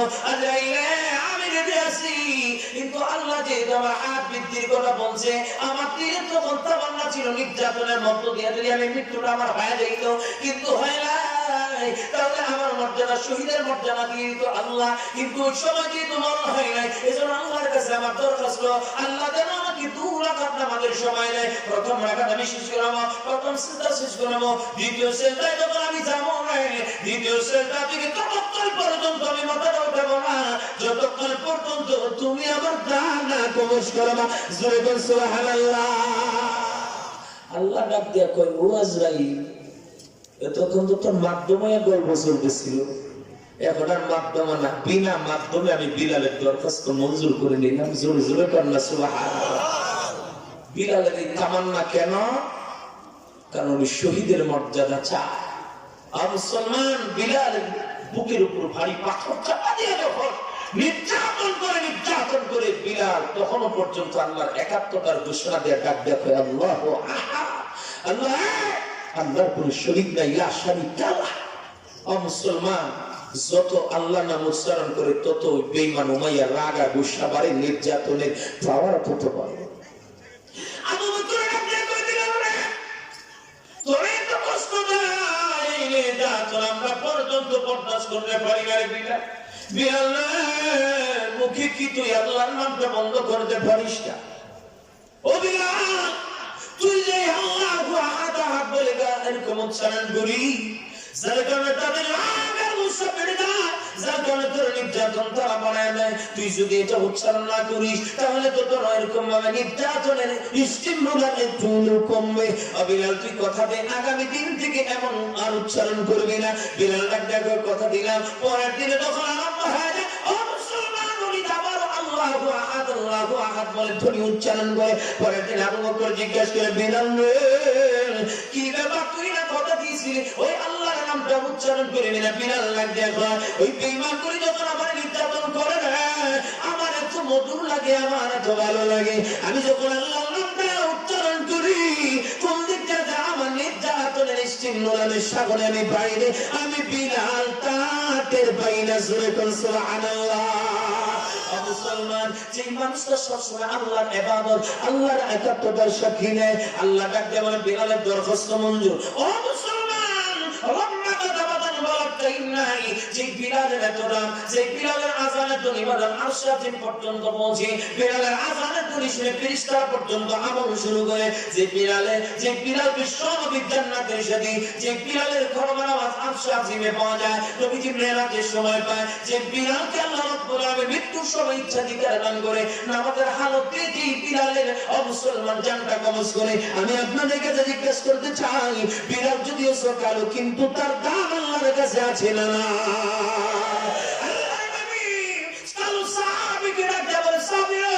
তিন নম্বর কালো লোকটার নাম কি তুমি জানোনি? তার নাম হলো মাহাজা, যিনি ওমর রাদিয়াল্লাহু আনহুর আযাবকৃত গোলাম। তিনি ইসলামের ইতিহাসে যতগুলি পুরুষ ইসলামের জন্য জীবন নিয়েছে, রক্ত দিয়েছে, সর্বপ্রথম এই মাহাজায় গিয়েছে। বদরের যুদ্ধের সময় আল্লাহর রাহে দাঁড়িয়ে সে আল্লাহর কাছে দরখাস্ত করে, মালিক আল্লাহ, যতগুলি মানুষ কিয়ামত পর্যন্ত তোমার দ্বীনের জন্য রক্ত দিবে, আয় আল্লাহ আমি আমার জানটা সবার আগে দিতে চাই, কারণ সবার আগে তোমার জানটা, তুমি আমার জানটাই নিয়ে নাও না আল্লাহ। সবার নামের উপরে আমি শুয়ে দিয়েছি, এই নামটা আমি উঠাইতে চাই। আল্লাহ কাছে আমি কবুল করে নিলাম, আমি আল্লাহ পাক রব্বুল আলামিন ইসলামের জন্য যারাই জীবন দিবে সবার উপরে আমি কালো সাহাবী মাহাজার নামটা উঠা দিলাম। জোরে বল সুবহানাল্লাহ। আল্লাহ নবীর আল্লাহ জানায় গো, নবী গো, হাসরের ময়দানে যখন শহীদদেরকে আমি সুপারিশ করার যোগ্যতা দিব, শহীদদেরকে যখন আমি ডাক দিব, যা তোদের কোনো হিসাব হবে না, বিনা হিসাবে আল্লাহর জান্নাতে ঢুকে যা, আমি সর্বপ্রথম ডাক দিব আইনাল মাহাজা, মাহাজা কইরে আয় আয় আয়, তুই সর্বপ্রথম আয়। সুবহানাল্লাহ কইবেন না? মুসলমান যদিও সারা কালো ছিল, আল্লাহ নবী এজন্যই ডাক দিয়ে বলেন, আমার পঠিত হাদিস, ইন্নাল্লাহ লা ইয়ানজুরু ইলা সুওয়ারিকুম ওয়া আজসামিকুম ওয়ালাকিন ইয়ানজুরু ইলা কুলুবিকুম ওয়া আমালিকুম।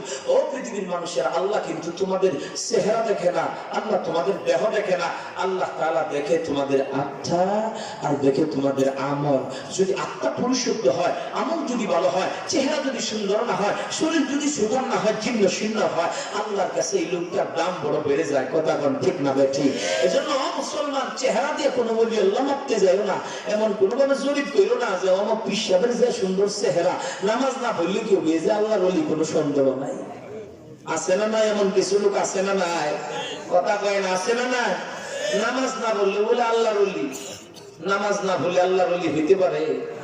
কথা কয় না, আর আপনারা বুঝেন না, নামাজ না পড়লে আল্লাহর ওলি হইতে পারে? নামাজ নাই, রোজা নাই, ওযু নাই, গোসল নাই, এমন কিছু লোক আল্লাহর ওলি বইলা বাজান গদিলে বলেছে, এরা বলে পেশা। কথা বুঝেন নাই? কই আমগো বাবার মুরিদ হইলে ওযু গোসল লাগে না, পানি নিচে বাতে জ্বলা বাতাসে নিবে না, আমগো বাবার মুরিদ হইলে নামাজ রোজা লাগে না, এমন কিছু বক্তব্য আমাদের দেশে আছে না? ও মুসলমান, যে কথা বলতেছিলাম কথা লম্বা নয়, লুকমান হাকিম এত বললো, যদিও তার চেহারা ভালো না, আল্লাহ রাব্বুল আলামিন তার মর্যাদা এতটাই বাড়িয়ে দিল। মুসলমান দাউদ আলাইহিস সালামের জামানায় নবী আসার মাঝখানে যে একটা গ্যাপ ছিল, আল্লাহ সবাইকে লুকমানের দিকেই ঝুঁকায় দিল। যদি কোনো দিনের কোনো সমস্যা হইত, শরীয়তের কোনো সমাধানের প্রয়োজন পড়তো, সবাই মিলে লুকমানের কাছে চলে আসতো। উনি ফতোয়ার কাজ করতেন, উনি ফতোয়া বিভাগ খুলে বসেছিলেন, সব মানুষ সমস্যা নিয়ে তার কাছে আসতো। উনি শরীয়ত মোতাবেক আল্লাহ পাকের ওই হিকমত দিয়া সকলের সমস্যার সমাধান করে দিতেন। জোরে বল সুবহানাল্লাহ। ওনার মর্যাদা এতটাই আল্লাহ বাড়ায় দেয়। ও মুসলমান, উনি যখন বয়ান করে, মূর্খ মানুষ কাঠুরিয়া রাখা, হাজার হাজার মানুষ তার বয়ান বসে বসে শুনে। সুবহানাল্লাহ কইবেন না? আল্লাহ হাকিম, উনি একদিন বয়ান করতেছেন, হঠাৎ করে পিছন দিকে আমার একটা জীর্ণ শীর্ণ চেহারা অধিকারী, মুসলমান চেহারাটা বড় মলিন, চুলকুনি উস্কো পুস্কো, কাপড় চোপড় কেমন বাদান ময়লা যুক্ত। মুসলমান এই লোকটা দাঁড়ায়, কাঁপতে কাঁপতে দাঁড়ায় বলে, হুজুর, বলতেও পারি না, মনের মধ্যে একটা প্রশ্ন চাপাও দিয়েও রাখতে পারি না, হুজুর অনুমতি যদি দিতেন একটা প্রশ্ন আপনারা করতাম। কি তোমার প্রশ্ন? উনি তখন ডাকতে বলে, আপনার মতো দেখতে তার চেহারা, আমাদের সাথে কিছুদিন আগে এই যে বকরি চড়াইছে, আমাদের সাথে রাখাল ছিল, তার নাম আপনার নামের সাথে বড় মিল আছে। কারো নাম লোকমান, কারো নাম আপনার, তার নামের সাথে আপনার সাথে বড় মিল, প্রচন্ড মিল। আপনি যেইভাবে কথা বলেন আমাদের এই রাখাল বন্ধু এইভাবেই কথা বলতো। লোকমান হাকিম, কিন্তু সেই লোককে আপনি কি করে আমি বলি? অনুমতি যদি দিতেন আপনার পরিচয়টা আমি জিজ্ঞাসা করতাম। সুবহানাল্লাহ, জোরে কর। লোকমান হাকিম দেখো, ও রাখাল বন্ধু, চিনতে ভুল করো না, আমি তোমার সেই রাখাল বন্ধু লোকমান হাকিম। কিছুদিন আগে আমি তোমাদের সাথে পাহাড়ের পদদেশে বকরি চড়াইছি। জোরে জোরে কন্যা সুবহানাল্লাহ। ও মুসলমান, আল্লাহ বলিরা পিছনের ইতিহাস মানুষের সম্মুখে তুলে ধরতে পারেন না, কোনোদিনও দ্বিধাবোধ করে না। যেমন লোকমান হাকিম পিছনের ইতিহাস তুলে দুই রাখার ডাক আমার চিনতে ভুল করো নাই। মুসলমান ওই লোকটা তখন ডাক বলে, ও আল্লাহর ওলি, আমি তো সেই রাখালি রয়ে গেলাম, আপনি এত বড় মর্যাদা করলো কি দুনিয়া হইলেন? লোকমান হাকিম ডাক দিয়া কয়, রাখাল বন্ধু রে, তুমিও যদি আমি যে গুণগুলি অর্জন করেছি এগুলা যদি তুমি অর্জন করে না পারো, খোদা কসম আমার মতো তুমিও দামি হয়ে যাইবা। কি সেই গুণ? উনি এক নম্বরে ডাক দিয়া বলেন, এদের যদি গুণগুলি অর্জন করো, এক নম্বর গুণ তুমি অর্জন কইরো। এক নম্বর গুণ হলো চোখের ইবাদত। এই চোখ দিয়ে কোনোদিনও বেপরদা নারীর দিকে তাকাবা না, অশ্লীল কিছু দেখবা না, অশ্লীল ম্যাগাজিন দেখবা না। চোখের ইবাদত যদি করতে পারো না, খোদার কসম কি বলেছি, মানুষটা চোখের ইবাদত করবে, আল্লাহ রাব্বুল আলামিন তাকে লোকমান হাকিমের মতো মর্যাদাপূর্ণ বানায় দিবে। জোরে বল সুবহানাল্লাহ। ও মুসলমান, চোখের হেফাজত এক নম্বরে কেন বললেন? মুফাসসিরিন কিরাম লেখেন, কারণ চোখের হেফাজত করলে অনেক গুনাহ থেকে নিজের সেভ করা যায়। কথা কোন ঠিক না বেটি? মুসলমান, আপনারা সচেতন জাতি, হেমনগর এলাকার মানুষ, সুশিক্ষিত মানুষ, আপনারা, আপনাদের কাছে আমার জিজ্ঞাসা, এই যে বর্তমান টেলিভিশন খুললে ধর্ষণের খবর, ইফটিজিং এর খবর, এসিড মারের খবর, মুসলমান, আজ থেকে 30 বছর আগে যেই পরিমাণ ইফটিজিং আর এসিড মারা ধর্ষণ হইতো, এখন তার চাইতে কমছে না বাড়ছে? কেউ কেউ কয় না, তো হুজুর মনে হয় কমছে। এই জোরে কোন কমছে না বাড়ছে? কেন বাড়লো? অথচ বাংলাদেশ সংবিধানে এত কঠিন আইন আগে ছিল, এই ছিল যদি ধর্ষণের কোন সপক্ষে কোন সাক্ষী পাওয়া যায় তাহলে 7 বছরের জেল, এসিড মার হলে 7 বছরের জেল, ইফটিজিং হইলে 7 বছরের জেল। মুসলমান, বর্তমান আইন হলো জনসম্মুখে ক্রস ফায়ার। মুসলমান, এত কঠিন আইনের পরও তাহলে ধর্ষণ কমছে না বাড়ছে? মুসলমান, খুদার কসম খেয়ে বলি, খুদার কসম খেয়ে বলি, মুসলমান, ক্রস ফায়ার আর ব্রাশ ফায়ার কেন? মুসলমান, যদি ধর্ষণের পক্ষে যদি মুসলমান এমন কোন আইন জারি হয়, যদি ধর্ষিতার পক্ষে যদি এমন আইন জারি হয়, তাকে ধর্ষণ করার কারণে মুসলমান তার 14 গোষ্ঠীরও যদি মারার হুকুম সংবিধানে পাশ হয়, তারপরও বাজার এই দেশ থেকে ধর্ষণ বন্ধ হইতে পারে না, ইফটিজিং বন্ধ হইতে পারে না, এসিড মার বন্ধ হইতে পারে না, যতক্ষণ পর্যন্ত আল্লাহর কালামের বিধান, পর্দার বিধান সংবিধানে পাশ না হবে। কথা কোন ঠিক না বেটি? কারণ ইতিহাস সাক্ষী, ধর্ষিতা কারা হয়? টেকনাফ থেকে তেতুলিয়া পর্যন্ত যারা মুসলমান হাত মোজা পা মোজা পড়ে, যারা লম্বা হিজাব পড়ে, যারা আপাদমস্তক ঢেকে রাখে, এরা ধর্ষিতা হয়? করা কথা কয় না, এরা ধর্ষিতা হয়? মুসলমান, ধর্ষিতা তো তারাই হয় যারা অন্তরঙ্গ হইয়া পরপুরুষদেরকে আকৃষ্ট করার জন্য রাস্তাঘাটে বের হয়, এরাই ধর্ষিতা হয়, এরাই প্রেমের শিকার হয়, এদের চেহারাকেই বলেন এসিড মেরে ভসকে দেওয়া হয়। কথা কোন ঠিক না ঠিক? মুসলমান, এজন্য নারী জাতি যদি পর্দা করে চলে, নারী জাতির দিকে যদি পুরুষরা না তাকায়, তাহলে এই দেশের অনেক গুনার কাজ এমনিতেই বন্ধ হয়ে যাবে। আইন লাগবে না, বিনা আইনেই বন্ধ হবে। কথা কোন ঠিক না বেঠিক? লোকমান হাকিম চোখে ইবাদত কইরো, চোখ দিয়ে কোনদিন অশ্লীল কিছু দেখবা না। আল্লাহ শিখরা জানেন, কুল লিল মুমিনিন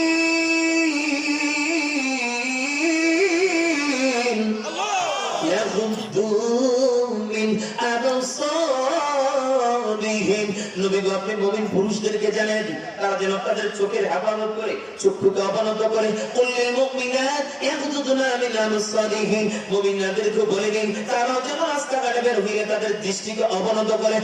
মুসলমান, আল্লাহ যদি কোনো মানুষ মেনে নেয়, মুসলমান এই দেশ থেকে অনেক গুনার কাছ থেকে সে নিজেকে সেভ করতে পারবে। এজন্য লোকমান হাকিম বলেন চোখের হেফাজত কইরো। 2 নাম্বার বলেন জবানের হেফাজত কইরো। কারণ জবানের হেফাজত যদি করতে পারো না, এই জবানকে চুগলখড়ি করবে না, পরনিন্দা করবে না, গীবত করবে না, অন্যের সমালোচনা করবে না, তাহলে খোদা কসম কি বলি, আল্লাহ নবী বলেন এই জবানটা হেফাজত করার কারণে, জবানটা যদি তুমি অশ্লীল কথা না বলে চুপ করে থাকো, আল্লাহ নবী নাজাত পেয়ে যাবে। কেমন নাজাত পাবে জানো নি? হাসরের ময়দানে যে মানুষগুলি একটা কদম হিসাব ছাড়া সামনের দিকে বাড়াইতে পারবে না, এমন লোকগুলি বিনা হিসাবে আল্লাহর জান্নাতে ঢুকে যাবে। জোরে বল সুবহানাল্লাহ। ওই 3 নাম্বার বলে লজ্জাস্থানের হেফাজত কইরো। মুসলমান এজন্য আল্লাহ নবী বলেন মা বাইনা লিহিহি ওয়া মা বাইনা রিজলিহি আমাল্লাহুল জান্নাহ। যে মানুষটা জবানের হেফাজত করবে, লজ্জাস্থানের হেফাজতের জিম্মাদারি নেবে, আমি আল্লাহ নবী ঘোষণা দিলাম ওই মানুষটার জান্নাতের হেফাজতের, জান্নাতের জিম্মাদারি আমি বিশ্ব নবী নিলাম। জোরে বল সুবহানাল্লাহ। এজন্য জবানের হেফাজত যদি করা যায়, লজ্জাস্থানের হেফাজতের জিম্মাদারি যদি নেওয়া যায়, আল্লাহ নবী আমাদের কাছ থেকে জান্নাতের জিম্মাদারি নেবে। জোরে জোরে করেন সুবহানাল্লাহ। লোকমান হাকিম নামে করবেন ওয়াদা দিয়ে ওয়াদা পুরো কইরো, কখনো কিন্তু ওয়াদার বরখেলাপ কইরো না। আমরা বাজার মানুষদের ওয়াদা দেই কিন্তু ওয়াদা কিন্তু পুরো করি না। কথা কোন ঠিক না বেঠি? মুসলমান কিন্তু ওয়াদা যে পুরো করো না, জানো নি এটা কত বড় গুনাহ? আল্লাহ নবী বলেন আয়াতুল মুনাফিকি তালাম ইদা হাদাসা কাযিবা ওয়া ইদা ওয়াদা আখলাফা।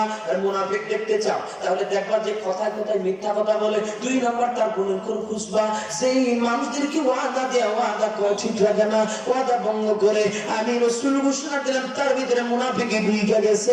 জোরে কন্না নাউজুবিল্লাহ। আলহামদুলিল্লাহ। সম্মানিত উপস্থিতি, আমি ওই জন্য খুব দ্রুত কথা আগাইতেছি। দ্রুত দৌড়াইলে অ্যাক্সিডেন্টের ভয় বেশি থাকে।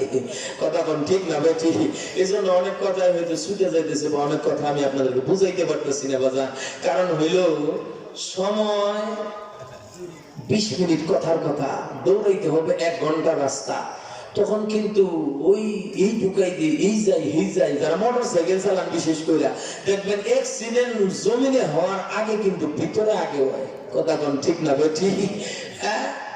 ভিতরে যখন অ্যাক্সিডেন্ট হয় তখন কিন্তু সেটা বাহিরে প্রকাশ পায়। তো এই জন্য সময় যেহেতু সংক্ষেপ, হুজুর আমার বইলে দিয়েছেন সর্বোচ্চ সময় হুজুর 40 মিনিট, এর মধ্যে অনেক সময় দিয়া লাইছে। আল্লাহু আকবার, আল্লাহু আকবার। প্রধান মেহমান টাঙ্গাইল থেকে আসছেন, এই জন্য আমি সংক্ষেপে কথাগুলি বইলেই, কারণ আয়াতের তাফসীর করার ব্যাখ্যা বলার টাইম নেই, শুধু তর্জমাটুকু বইলে আমি আমার কথার ইতি টানতেছি। মুসলমান আল্লাহ নবী এই জন্য ওয়াদা দিয়ে ওয়াদার বরখেলাপকারীদের ধমকি আর হুমকির সাথে ডাকতে বলেন লা দিনা লিমান লা আহদালা। যে মানুষটা প্রতিশ্রুতি ঠিক রাখে না, ওই মানুষটার তো কোনো ধর্মই না। চিন্তা করছে? এই জন্য প্রতিশ্রুতি যা দিবেন পুরা করা দরকার আছে না? না আরো আসতে কইেন আছে না? না আমরা তো প্রতিনিয়তই, আমরা যারা নামাজি আমরাও তো প্রতিশ্রুতি দিই। কি প্রতিশ্রুতি দিই? সরাসরি আল্লাহকে প্রতিশ্রুতি। ইয়াকা নাবুদু ওয়া ইয়াকা নাস্তাঈন।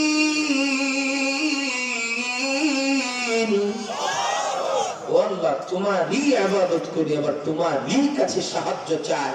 অথচ আমরা আল্লাহরে কইছি কিন্তু ওয়াদা ঠিক রাখি না, যার কারণে সুযোগ পাইলে আবার দরজায় গিয়ে মাথাটারে ঝুঁকাই দিই। কথা কোন ঠিক না বেঠি? যার কারণে মাঝে মাঝে দুর্গার সম্মুখে যায় কপালে তিলক লাগায় হিন্দুদেরকেও ডাক দেখো আমরা তো আপনাদেরই দৌড়ে। কথা কোন না কেন? ঠিক না বেঠি? মুসলমান ওয়াদা দিয়ে ওয়াদা পুরা করতে হবে, লোকমান হাকিমের ঘোষণা। তারপর উনি বলেন ভাই আমানতের খেয়ানত করবা না, আমানতের খেয়ানত যদি করো তাহলে ইজ্জত পূর্ণ হবে। তারপর উনি রাখাল বন্ধুকে ডাকতে ভাই এই সবসময় সত্য কথা বলবা, সদা সত্য কথা বলবা, সত্যের উপর প্রতিষ্ঠিত থাকবা, কখনো সুযোগ পেলে পিছলে যাও না। যেমন আমাদের দেশের কিছু মানুষ আছে বাবা, সুযোগ পেলে পিছলে যায়, কখনো মসজিদে গিয়া টুপি লাগায়া হুজুরদের ডাক ডাকে হুজুর আমরা তো আপনাদেরই বলে। আবার এই লোকগুলো আবার সংবিধানে মুসলমান তারা পার্লামেন্টে তারা ক্ষমতার কাপড়ে ডাক ডাকে কয় হুজুর আমরা তো আপনাদের দলের লোকগুলি আবার কয় সুযোগ পাইলে ইসলাম বাংলাদেশের সংবিধান থেকে বাদ দিয়ে দিব। কথা বল না কেন, ঠিক না ঠিক?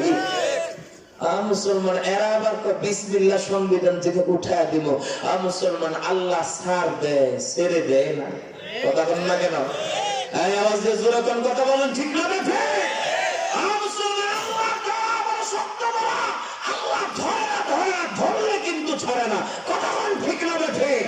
মুসলমান ইসলামের ইতিহাস সাক্ষী, গোটা পৃথিবীতে চাই খোদাদ্রোহী ছিল, আল্লাহ ধরে নাই, ধরলে আবার ছাড়েন নাই। মুসলমান নমরুদরে ধরছে, আল্লাহ ছাড়ে নাই। মুসলমান ফেরাউনরে আল্লাহ ধরে নাই, যখন ধরছে আল্লাহ ইন্দুরের মতো সুবায় সুবায় নিম্নতে মারছে। আবু জাহেলরে ধরে নাই, আল্লাহ যখন ধরেছে কেশরদের দিয়া বদরের প্রান্তরে বদর নির্মম দ্বারা হত্যা করেছে। মুসলমান উতবাকে ধরে নাই, ধরলে ছাড়ে নাই। সাইবাকে ধরে নাই, ধরলে ছাড়ে নাই। আবু জাহেলকে ধরেছে। মুসলমান আবু লাহাব রাসূলের চাচা হয়েও তারে ছাড় দেয় নাই, তার গোষ্ঠীর লোক, তার ছেলে, তার বউরেও ছাড়ে নাই। মুসলমান ইতিহাস সাক্ষী, এই বাংলার জমিনেও যারা ইসলামের বিরোধিতা করেছে, নবীর সাথে গুস্তাখি আর বেয়াদবি করেছে, আল্লাহ করেছে, তাসলিমাকে ছাড়ে নাই, দাউদ হায়দারকে ছাড়ে নাই, মুসলমান লতিফ সিদ্দিকীকে ছাড়ে নাই, ঠিক তদ্রূপ টাকলা মুরাদরেও আল্লাহ ছাড়ে নাই। কথা কোন ঠিক না বেটে? মুসলমান আল্লাহ ধরে না, বললে কিন্তু ছাড়ে না। কথা কোন ঠিক না বেটি? আল্লাহ নিজেই ডাক দেয়, ইন্নামা তুশাব্বিকা লাশাদীদ।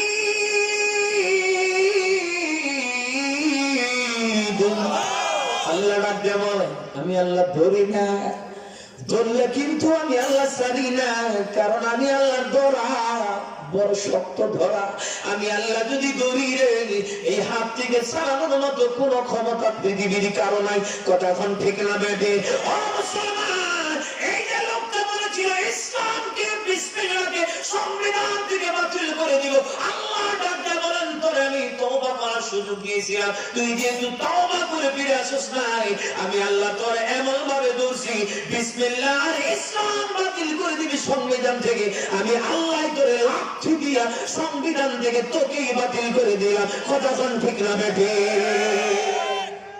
মুসলমান যার কারণে আওয়ামী লীগের ভাইরাও এর ঘৃণা করা আরম্ভ করছে। কথা কোন ঠিক না বেটি? মুসলমান আমরা বিশ্বাস করি আওয়ামী লীগের মুসলমান, আওয়ামী লীগ যারা করে হ্যাঁ মুসলমান, বিএনপি যারা করে তারাও মুসলমান, মুসলমান জাতীয় পার্টি যারা করে তারাও মুসলমান। ইসলামের আঘাত দেওয়া মানে সকলের পরিযায়ী যেন আঘাত দিয়ে দিচ্ছে। কথা কোন ঠিক না বেটি? এজন্য দল বল নির্বিশেষে সবাই তার হটাও আন্দোলন করছে। আল্লাহ প্রত্যেকের দোয়া মঞ্জুর করে তার মন্ত্রিত্ব থেকে বাতিল করে দিচ্ছে। কথা কোন ঠিক না বেঠে?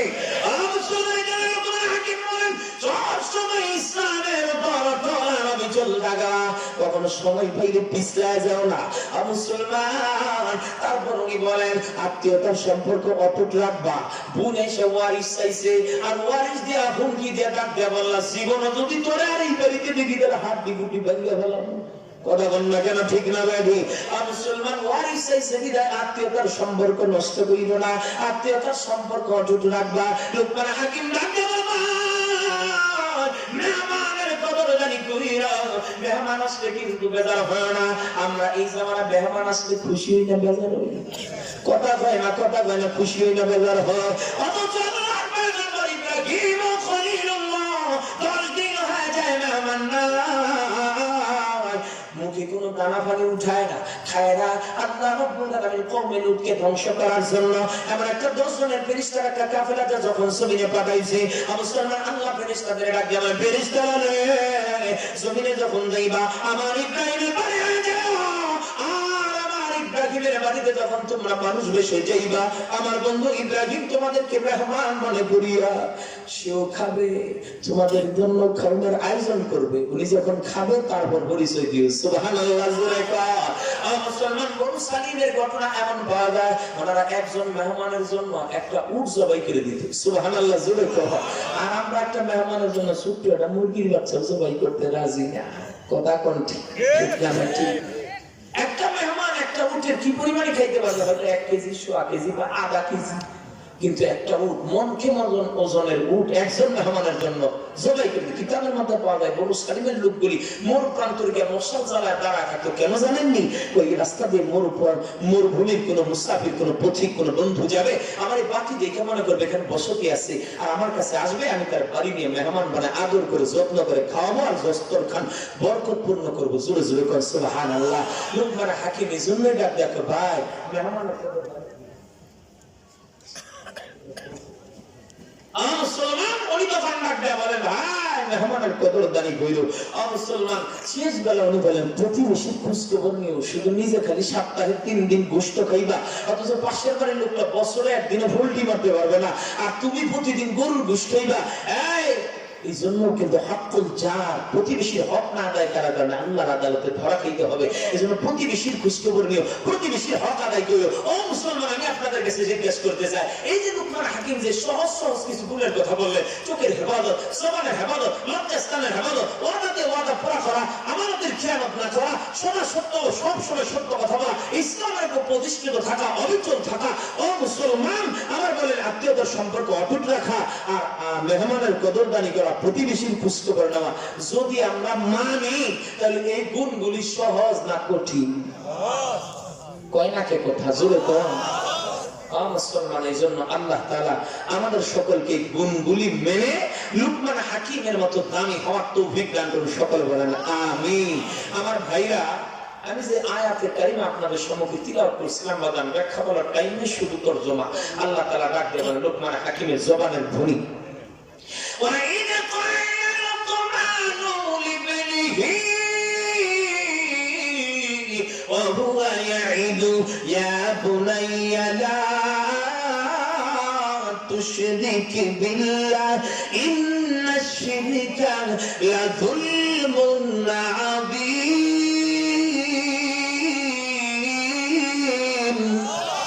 আল্লাহ তাআলা ডাক দিয়ে বলেন, লুকমান হাকিম যখন তার ছেলে বলল ইয়া বুনাইয়া লা তুশরিক বিল্লাহ, আল্লাহর সাথে কাউকে শিরিক করবা না।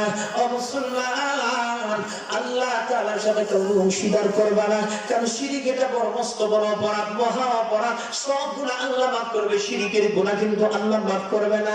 ও মুসলমান, এজন্য আপনাদের কাছে আমার জিজ্ঞাসা, শিরিক করা যাবে? কথা জোরে কয় না, শিরিক করা যাবে? আল্লাহর সাথে কাউকে অংশীদার সাব্যস্ত করা যাবে?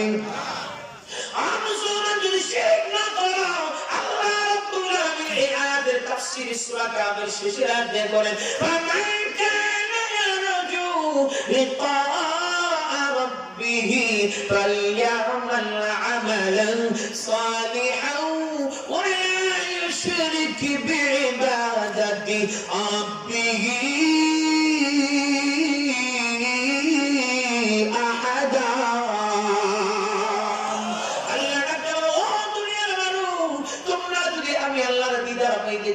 জান্নাত পাইতে চাও, জান্নাতে আমি আল্লাহর দেখতে চাও, তাহলে বেশি বেশি নেক আমল করবা আর শিরক মুক্ত ইবাদত নিয়ে আল্লাহর দরবারে আইবা। ও মুসলমান, যদি শিরক মুক্ত ইবাদত নিয়ে আল্লাহর দরবারে হাজির হওয়া, আল্লাহ ডাকতে বলেন আমার জান্নাত পাইবা, আর জান্নাতের ভিতরে আমি আল্লাহর দিদার নসিব করবা। জোরে বল সুবহানাল্লাহ। ও মুসলমান, আপনাদের কাছে আমার জিজ্ঞাসা, ও মুসলমান, যে আল্লাহর দেখেন নাই, না দেখে তার কুদরতি সিজদা দেন, যে আল্লাহর প্রেমে পইরা, ও মুসলমান, আপনার ফজর নামাজে ঠান্ডা পানি দিয়ে ওযু কইরা ফজরে হাজিরা দেন, না দেখা, ও মুসলমান, তুমি না খাইতে কাবার মজা পাও, সে আল্লাহর দেখতে মনে চায়নি। কথা কয় না, দেখতে মনে চায়নি। মুসলমান, আল্লাহরে দেখতে যাদের মনে চায় একটু হাত তুলে দেখাও না, কার কার দেখতে মনে চায়? আর একটু জোরে একটু হাত লাগা দেন না বাজান, কার কার দেখতে মনে চায়? আল্লাহর নামটা একটু জোরে কইবেন, লিল্লাহি তাকবীর।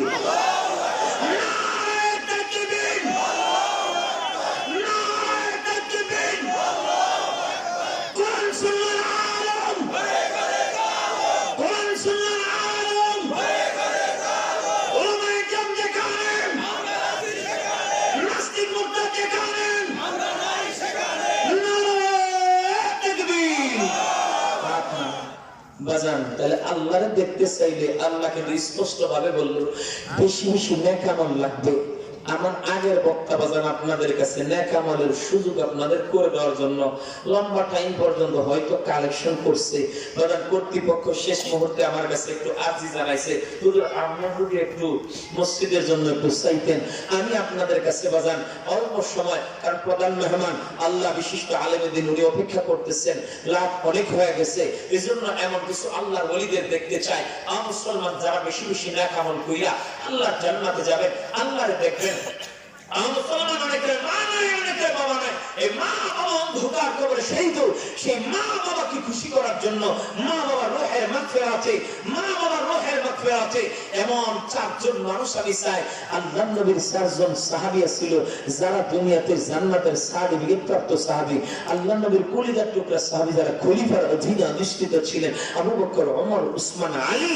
মুসলমান যেহেতু কালেকশন আগে হয়ে গেছে, এই 10 চাই না, 5 চাই না বাজান, 3 চাই না, 2টি করে 1000 টাকা চাই, এমন এই 2-4 সূত্রপাতটা যেই ব্যক্তি ঘটায় দিবে, আমি আল্লাহর কাছে দোয়া করব আল্লাহ যেন আবু বকর সিদ্দিকের কাফেলায় তার জান্নাত নসিব করে। বাজান একজন আছেন 2000 টাকা মসজিদের উন্নয়ন কল্পে দান করবেন, একজন আল্লাহ বলি দেখতেছে আছেন কেউ